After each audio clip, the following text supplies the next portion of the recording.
যুক্তরাষ্ট্র ও সৌদি আরবের মধ্যে বাস্তবায়িত হতে যাওয়া বহুল আলোচিত বেসামরিক পরমাণু চুক্তি মধ্যপ্রাচ্যের ভূ রাজনীতিতে চরম উত্তেজনা সৃষ্টি করেছে।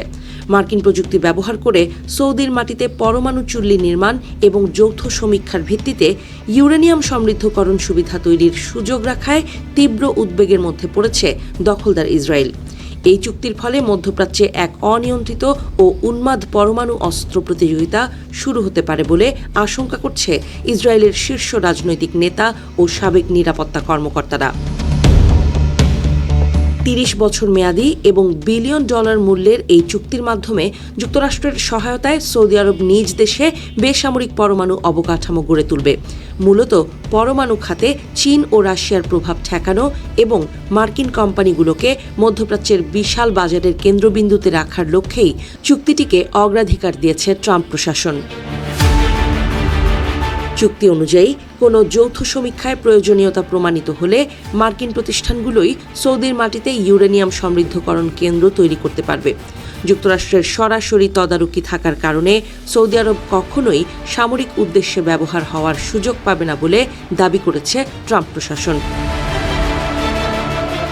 এদিকে চুক্তিটিকে ইসরায়েলের দীর্ঘমেয়াদী নিরাপত্তার জন্য বড় হুমকি উল্লেখ করেছেন দেশটির সাবেক ও বিরোধী নেতারা। সৌদি আরবকে পরমাণু প্রযুক্তি দিতে যাওয়ায় দীর্ঘদিনের মিত্র যুক্তরাষ্ট্রের প্রতি ক্ষোভ প্রকাশ করেন ইসরায়েলের সাবেক প্রধানমন্ত্রী নাফতালি বেনেট। তিনি বলেন, ইসরায়েলকে অন্ধকারে রেখে সৌদি আরবের সাথে যে পরমাণু চুক্তি করা হয়েছে তা আমাদের নিরাপত্তার জন্য মারাত্মক কৌশলগত ব্যর্থতা। সৌদির মাটিতে ইউরেনিয়াম সমৃদ্ধকরণ পুরো অঞ্চলে পরমাণু প্রতিযোগিতা শুরু হবে বলে উদ্বেগ জানান তিনি। এছাড়া সৌদির সাথে যুক্তরাষ্ট্রের পরমাণু চুক্তি নিয়ে উদ্বেগ জানিয়েছেন ইসরায়েলের সাবেক নিরাপত্তা মন্ত্রী আভিগডোর লিবারম্যান। তিনি বলেন, এই বেসামরিক কর্মসূচি শেষ পর্যন্ত রিয়াদকে পরমাণু অস্ত্রের মালিক বানিয়ে ছাড়বে। মার্কিন কংগ্রেসের চাপ সৃষ্টি করে ইসরায়েলের বর্তমান সরকারের উচিত এই চুক্তি বাতিল করা। সাবেক নিরাপত্তা মন্ত্রী বেনি গ্যান্টজের কণ্ঠেও একই ধরনের উদ্বেগ প্রকাশ পায়। কোনো আঞ্চলিক সামরিক বা নিরাপত্তা সমঝোতা ছাড়া সৌদিকে পরমাণু সক্ষমতা দেয়া ইসরায়েলের সুরক্ষার পরিপন্থী বলে যুক্তরাষ্ট্রের সমালোচনা করেন তিনি। অবশ্য সৌদির সাথে যুক্তরাষ্ট্রের পরমাণু চুক্তির বিষয়ে এখন পর্যন্ত কোনো আনুষ্ঠানিক প্রতিক্রিয়া জানাননি ইসরায়েলের প্রধানমন্ত্রী বেনিয়ামিন নেতানিয়াহু।